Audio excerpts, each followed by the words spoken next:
Welcome to the Adjutant General Directorate's quarterly Town Hall meeting, hosted by the Adjutant General, Brigadier General Hope C. Rampey, and the Adjutant General, Sergeant Major John Y. Williams. Today's Town Hall would consist of recognition of the NCO and Civilians of the Quarter and Civilian Length of Service Milestone Awards, the TAG's Talking Points, a TAG Leadership Q&A session, followed by additional recognition for our soldiers and employees' achievements over the past several quarters. Ladies and gentlemen, we will now hear opening remarks by the 62nd Adjutant General, Brigadier General Hope Rampey. Good afternoon. Good afternoon to 1,000 across the TAGD Directorate, 2 agencies and 12 locations.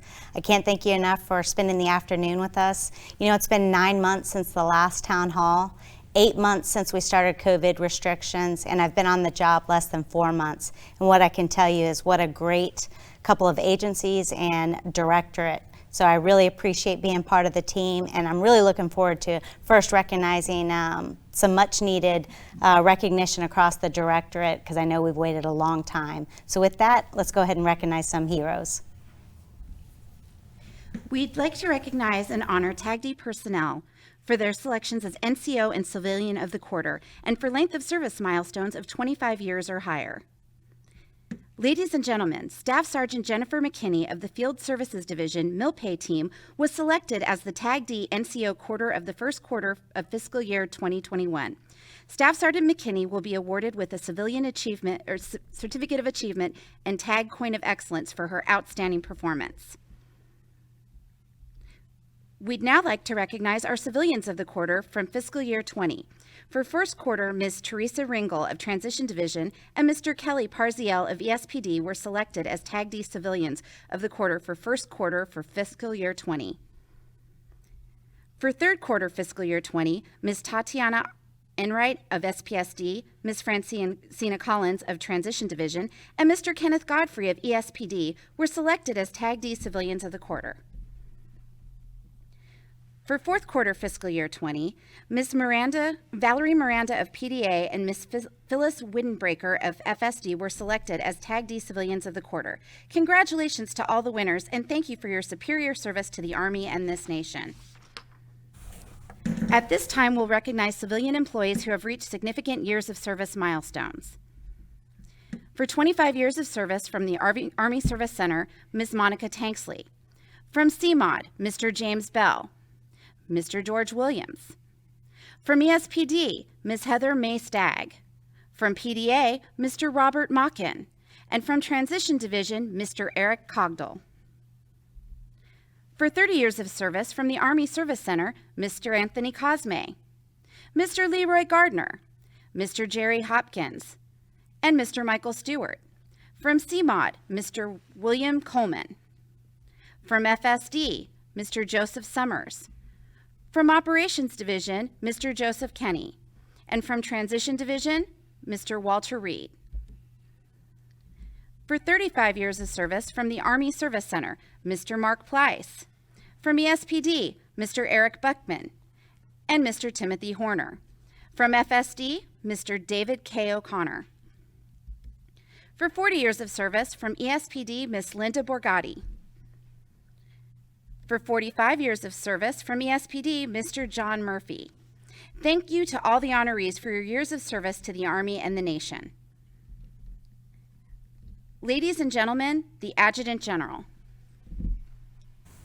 All right, awesome recognition and a big round of applause. I wish I could, hand you the certificates and coins in person, but what an awesome group of people. And so all of those heroes across the organizations that we have here and 11 other locations, that's just the tip of the iceberg. You should see what we have at the end. So I hope you stay tuned. At the very end, we're gonna recognize a list of folks, whether it's from 5 years of service to 20 years of service and some other great things that you've done. So please stay with us. With that, I kind of want to highlight a couple of things that you've done over the last 8 months. And sometimes when we're within our own office, you don't really see the big picture. And I really have an appreciation now of what the TAGD Directorate and these 2 awesome agencies do. So I'm just going to give a couple highlights. I don't have them all memorized, so bear with me. So our Army Service Center, they've processed approximately 4.5 million images this year. They closed over 350 congressional inquiries. CMOD, and this is just in the last few months, has helped write a new Army directive, worked on the AWOL Dust One initiative, and changes that will affect our Army for years to come. And really, I kind of like to highlight some of those people that are doing that. Mr. Roger Dre, Mr. Andrew Newborough, Captain Adam Clark, and Miss Denise Corley out of FSD writing the MILPER.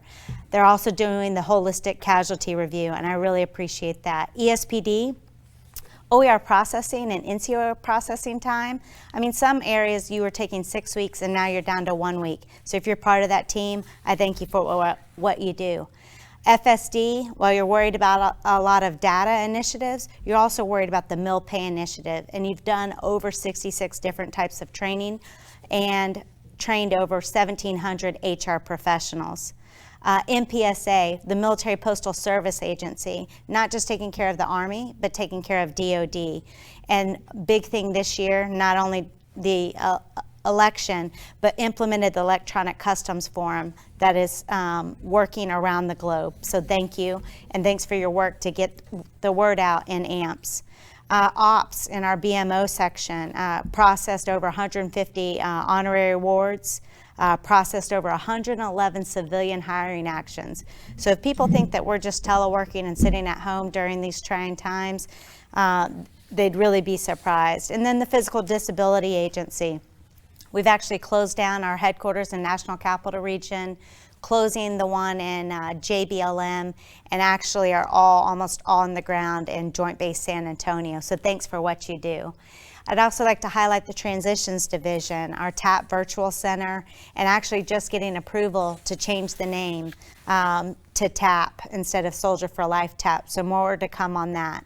And so just really it takes a team to move the organization forward. And I don't know about you, Sergeant Major, but I've been, extremely impressed. Can't say enough good things about our organizations. And so with that, I kind of like to hand it over to Sergeant Major and give him the opportunity to say thank you and a couple comments. Well, good afternoon to the Adjutant General family. This includes the Military Postal Service Agency as well as the Physical Disability Agency. We really do appreciate you being here today. So, we're going into 2020. They said that this was going to be the year of vision, and what 2020 did to us punched us in both eyes, dealing with this COVID environment. I would tell you, can you believe that 9 months has passed by and this has become the new norm? And new norm with how some of those challenges are that we're dealing with when it comes to work. But just know that the leadership is doing everything possible to ensure your safety. So continue to be safe, continue to wash your hands and continue to follow CDC guidelines so that you can stay safe. I just wanted to identify just a few pointed areas that may support yourself or your soldiers. So we know that many of us are fortunate enough that our military pay is continue to be given to us. However, there are some families out there that is dependent upon their spouse or their significant other each month. So just a reminder for soldiers and veterans that we still have our Army Emergency Relief, which will support you in a loan or grant. So that can be utilized if you need that additional support. Also, just a reminder that you do not forget that we still have that Social Security withdrawal deferral. Keep that in mind because we know that after the new year, Uncle Sam is going to expect us to pay that back. So just do that so that you're properly prepared as we go into the new year, especially with us going into the holiday season. Other things just to consider, your mental health, for our civilian team members that are out there, just remember that we have the Employee Assistance Program. We got Military One Source, the Military Family Life Counselors, even behavioral health, in which I'm a big fan of. I use that myself so that I can be the best version of myself for the command and as well as our soldiers and team. And then lastly, make sure that you're reaching out, having somebody to talk to. Also, reach out to your chain of command or your leadership if you don't have anyone else to talk to. And then lastly, let's talk about, things to help you decompress. take advantage of community and installation activities and events. While exercising social distancing and CDC guidance, but just a few weeks ago we just had Oktoberfest, and it was so awesome to see a little bit of normalcy inside our installation. So just keep those things in mind. And then last topic, diversity and inclusion. We started in June with the Army and Department of Defense messaging on diversity and inclusion, so that we can combat discrimination and injustices that may be happening in our formation or even our workplace. But it's also to help us to understand how to create a inclusive workplace. It's also there to help give us an opportunity to understand cultural differences. And that's just to help us to strengthen, ourselves so that we can heal, to strengthen our workplace and our team. It started in with three phases. Phase 1 was the messaging. Phase 2 was going into the focus group, was very impactful in reference to trying to understand one another. And then going into now phase 3, which is sustainment and maintaining, which we are now within the Human Resources Command have a diversity and inclusion advisory council. And that's headed by the HRC CSM with the DCOS, our HRC EEO, as well as our SARC. But within each one of your divisions, you should have a diversity and inclusion advisory committee liaison. They are not SHARP, they are not EEO or EO, but they are there to get your feedback so that they can provide you that counsel so that we can continue as a team to improve our organizational culture. With that, that's all I have, ma'am. I really appreciate it. You talked about the health and care, and so as we go forward, before we open up to a question and answer period, just want to comment on organizational health a little bit.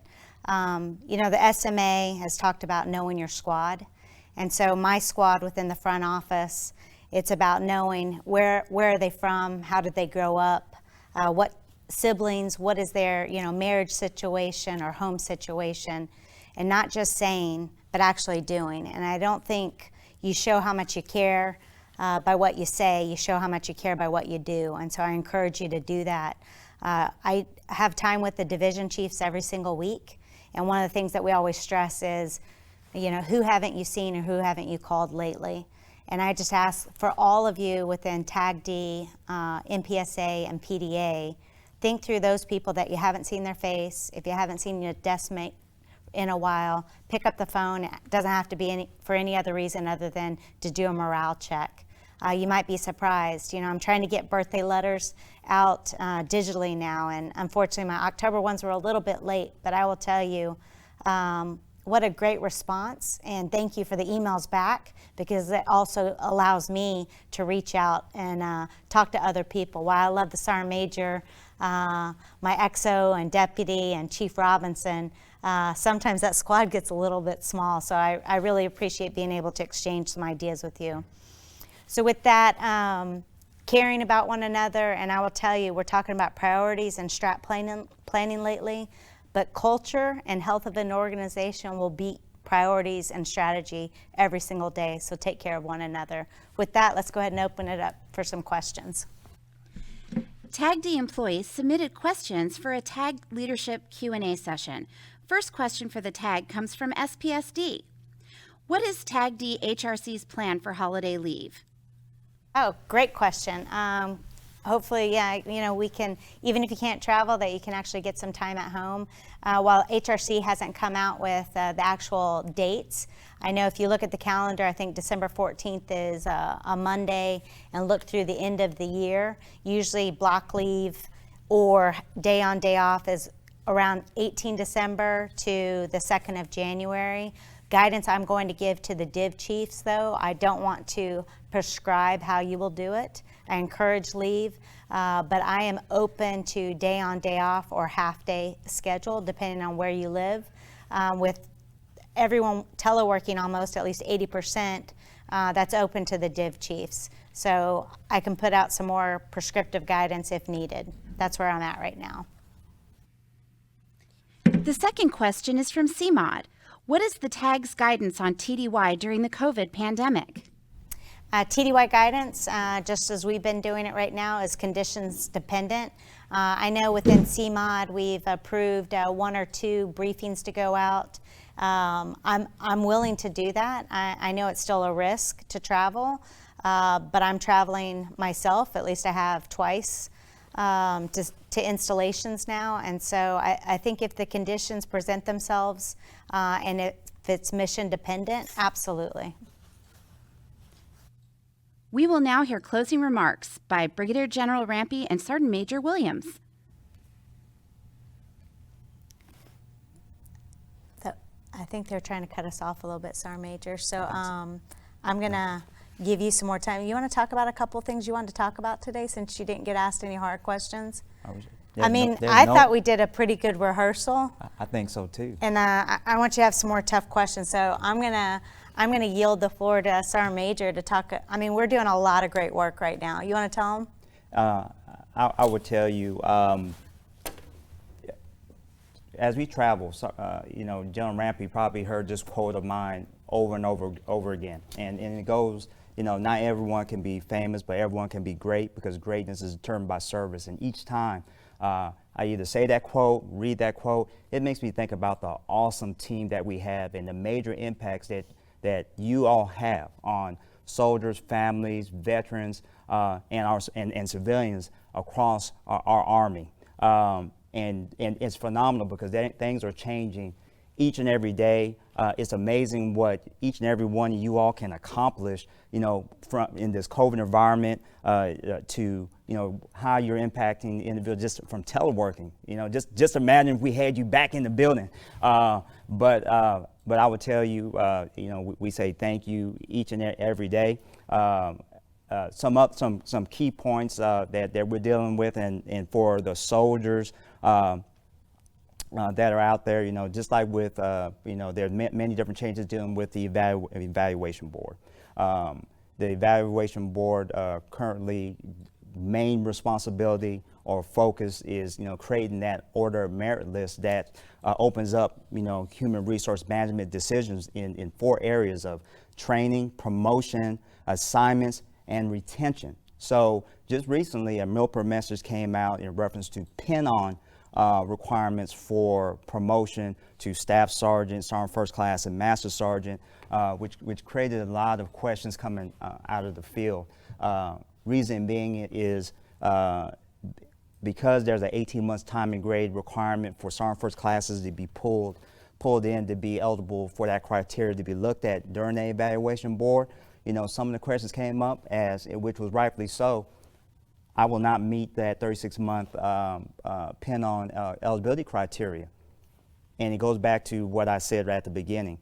The OML is there, once again, to drive those 4 areas of training, promotion, assignment, and retention. And you have to meet those criteria that fall within those areas.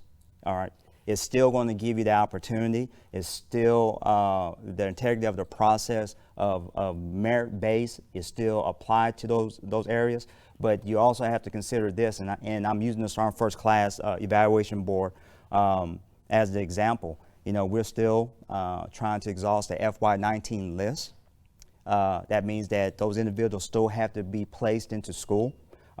So those that are currently being looked at, it's still going to take about 12 to 18 months before you have that opportunity. And that same methodology is going to go with that Staff Sergeant Evaluation Board as well as the Master Sergeant Evaluation Board. So I will continue to say, read those MILPER messages. They are being published 120 days before execution of any evaluation board. If there's any questions or concerns, please, once again, talk to your leadership, or hey, contact us, one of us, either myself or our enlisted promotion section, so that they can help make sure that you understand how we're taking care of you. So those are some of the biggest things that we're dealing with right now, unless we have any other further questions out of our TAG family. All right, so you bringing that up, and I gave some of the stats as we got started earlier, and it's just amazing, but sometimes I don't think we understand the depth and breadth of the tag within TAGD. I'm speaking specifically. And so if your boss hasn't asked you I'm going to tell you what I'm asking your boss. I've asked each one of the division chiefs to kind of look at, let's relook our mission, what's our purpose, and what's our vision within those divisions. And within that, how do you define success, either at the division level or at the branch level? Just think about it. And if you can't answer it, then how do I answer what's your purpose? So I've also asked them to look at why. Why do we do what we do? Answer that first, and then how and what we do. So you have to understand the purpose, and you have to understand how you define success in order to give some meaning to what we're doing. So a lot of it is dependent on feedback from the field as well. Two big priorities, and I'd ask you to look within your sections. Number one, data accuracy, and then what is your transition plan into IPSA, whatever your piece of the pie is. So two big things, data accuracy and IPSA, and appreciate what you do. I'm going to pause there to see if there's any other questions. If for some reason there's not a way for you to transmit your question today, please send Sergeant Major and I an email, or you can send it to Tag Ops, and we'll get you an answer. I know on the holiday dates, I'll get something more definitive. That was a great question, and we owe that to you to make some plans. Sergeant Major, you got anything else you want to add?